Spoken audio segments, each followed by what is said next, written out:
mess of it. See? I've taken a picture of it. Is it a I think it's a pheasant, or could it be a duck? No, not with those long. That's a pheasant.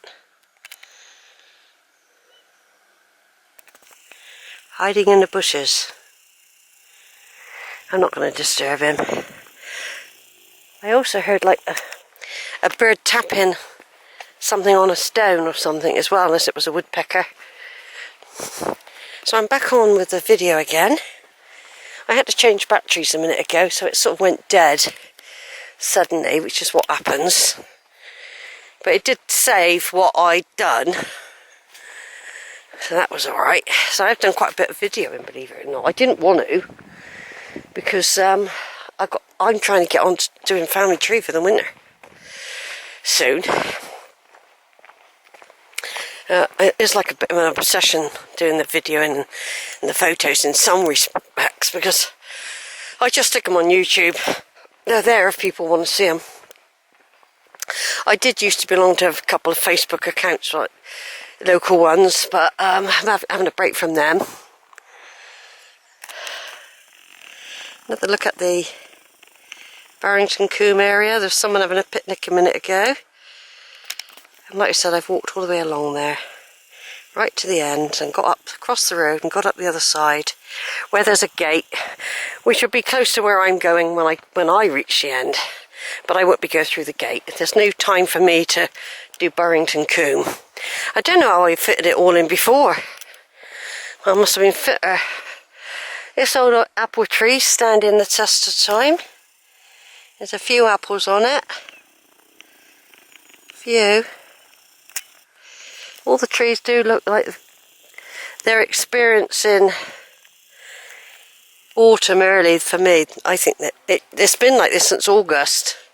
I think it was just such a dry summer, and we've probably had a few dry years. Even if it buckets down, it's sort of not enough rain. Right, we're going down into another combe now, where once again I don't know if the stream will be running, and once again I will put a caption to the name of this combe when I do the video.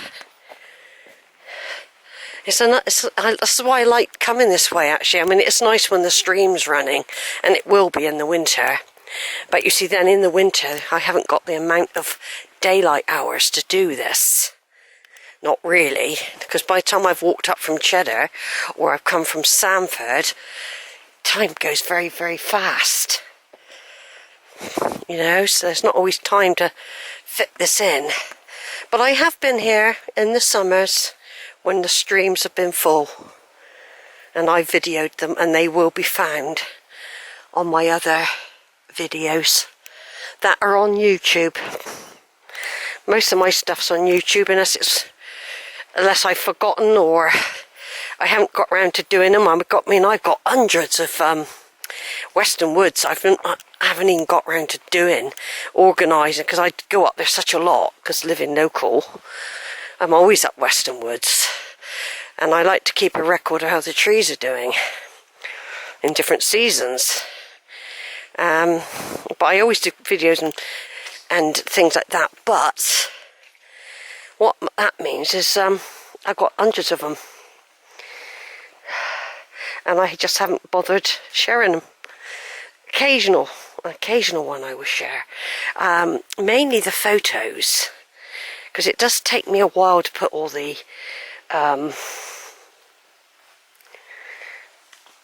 videos together properly. You can see this is from rain. This has nothing to do with the stream, and this will be even worse after this week. After today, heavy storms are coming. The cows know it, and they're getting ready, but today they're safe. Right, so here we've got this other combe, little combe. It's got a name, and this one is running gently on September the 29th, 2020. Nearly October, folks. Yeah, so sometimes it's really moving fast down through there, and I have videoed this place a few times, quite a few times. I've probably been here within the last year as well, from the other way.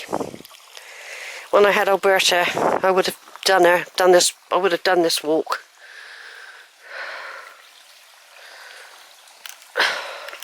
Then I go up along there. So I'm just going to stop now and take a few photos. Over and out.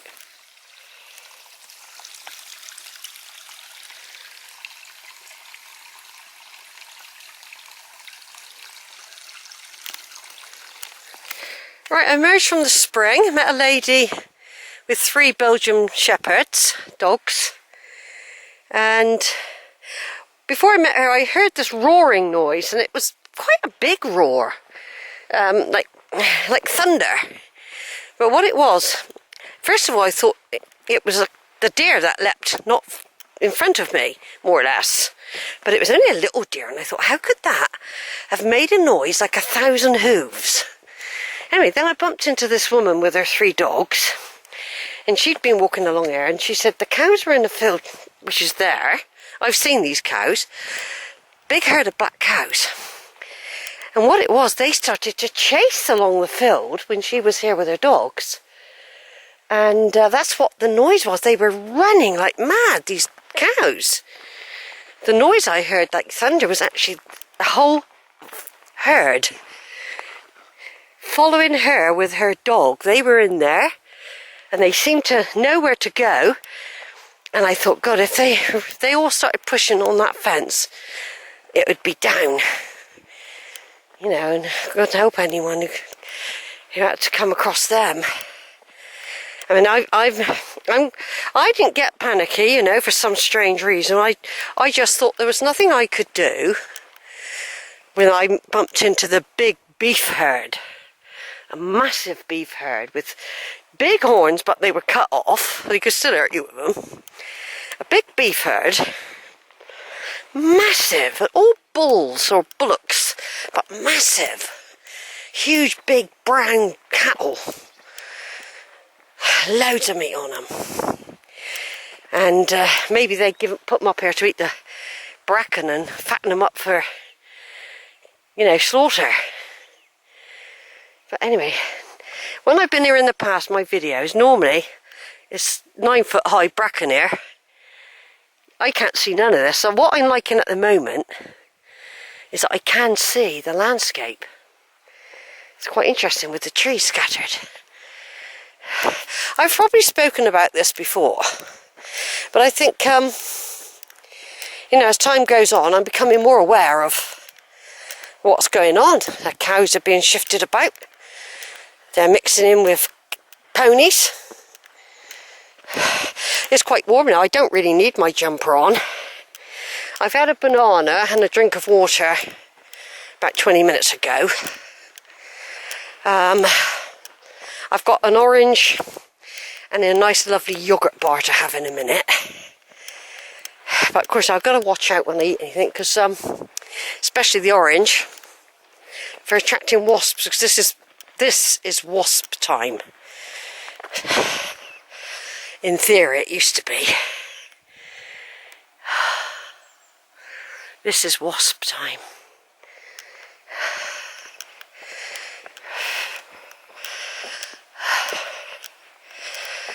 Yeah, so what I'm going to do in a minute, we're getting to a bit of cool now. Entering a bit of cool. I'm going to stop in a minute, just go through this bit, just a little bit, and then I'm going to have my yoghurt bar and orange and a drink of water.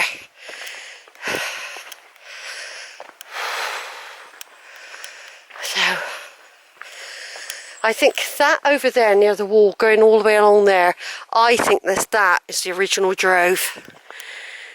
Going up through there, it's just got all the features of it being a drove once.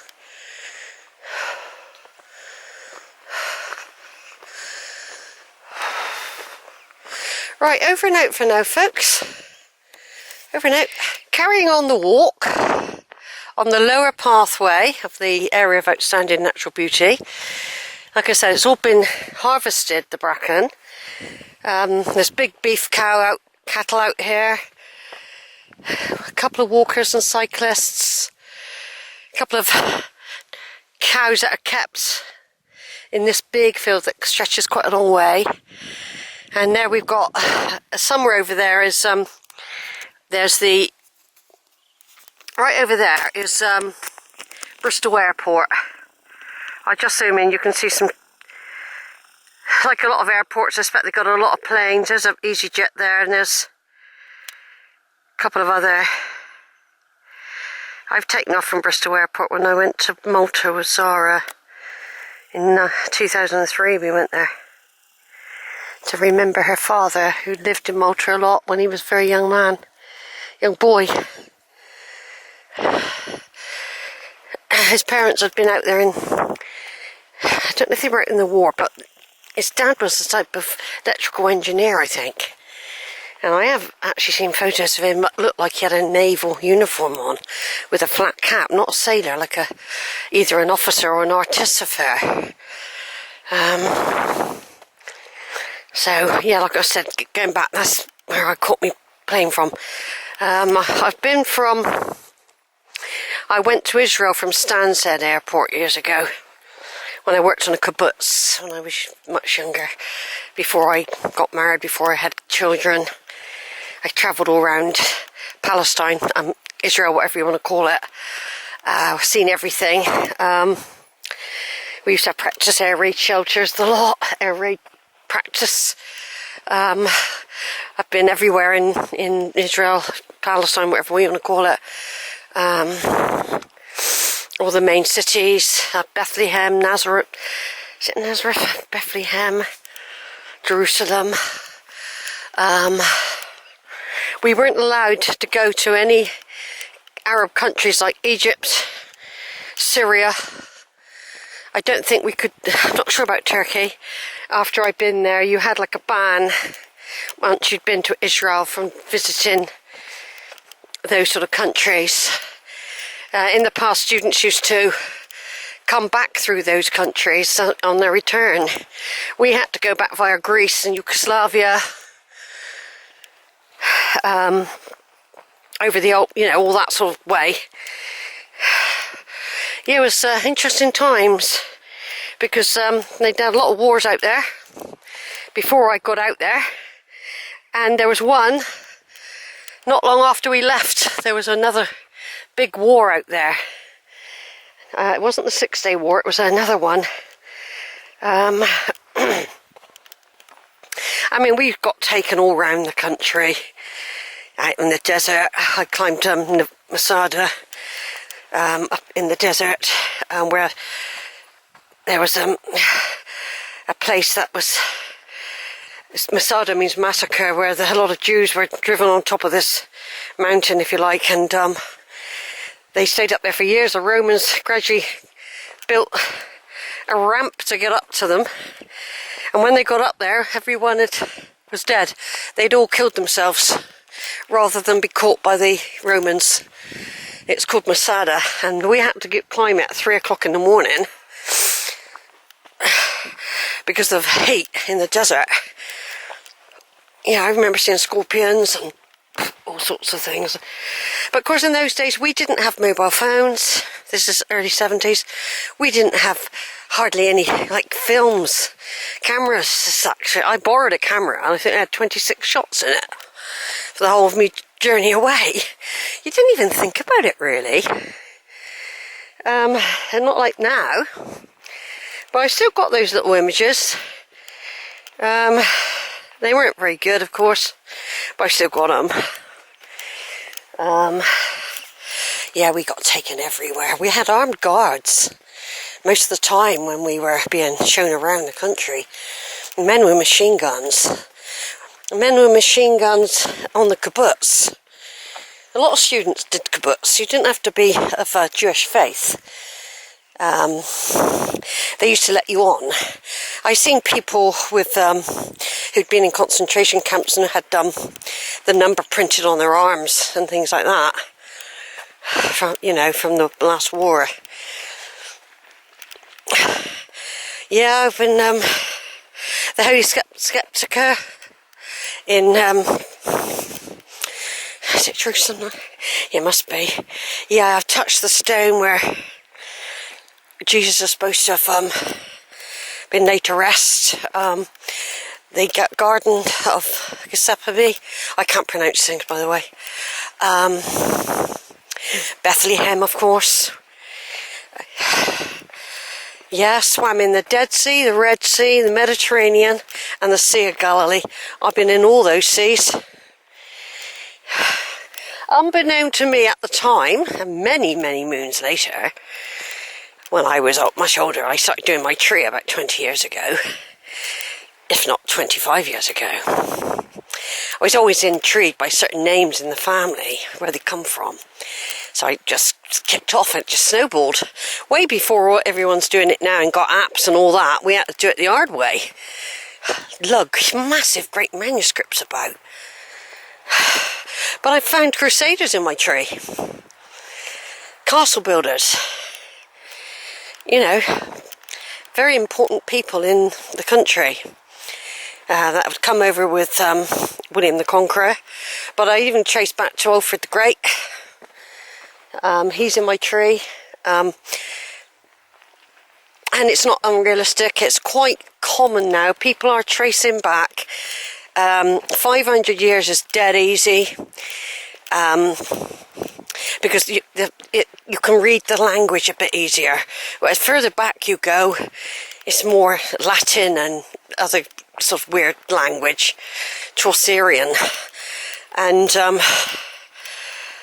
they're hidden away a lot of the documents. Not everything's online. You have to go into the British Library, which I've done, and put on the gloves and get the documents out. Sometimes there's someone that's done a bit of translation for you. I've done all that. I've done the footwork. I've gone to the proper records and archives when I've done it. I haven't just made it up. And like I said, it's getting more accessible beyond 500 years now. As more and more people are interested all over the world. But yeah, I've learnt a lot. I don't even know I got onto this. I was talking about flying on a plane. Just shows you how your conversation changes, doesn't it? I was flying on a plane. Well, I got a feeling, folks, we're at the start, at the other end. And I've got to branch off now and climb back up. We're doing very well at the moment.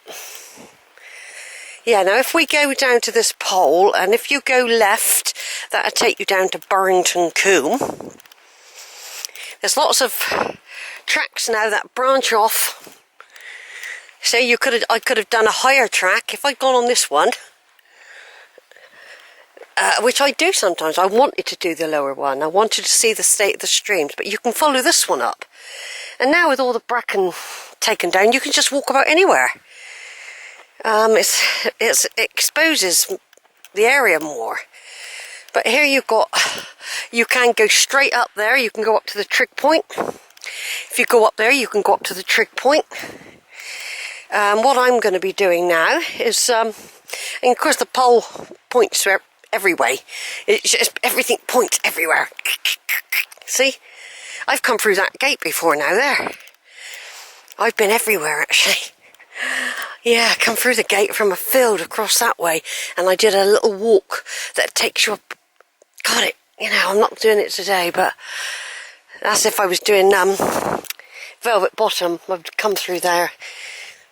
So I'm following this little route now. But that will take you down to the road. There's a road there.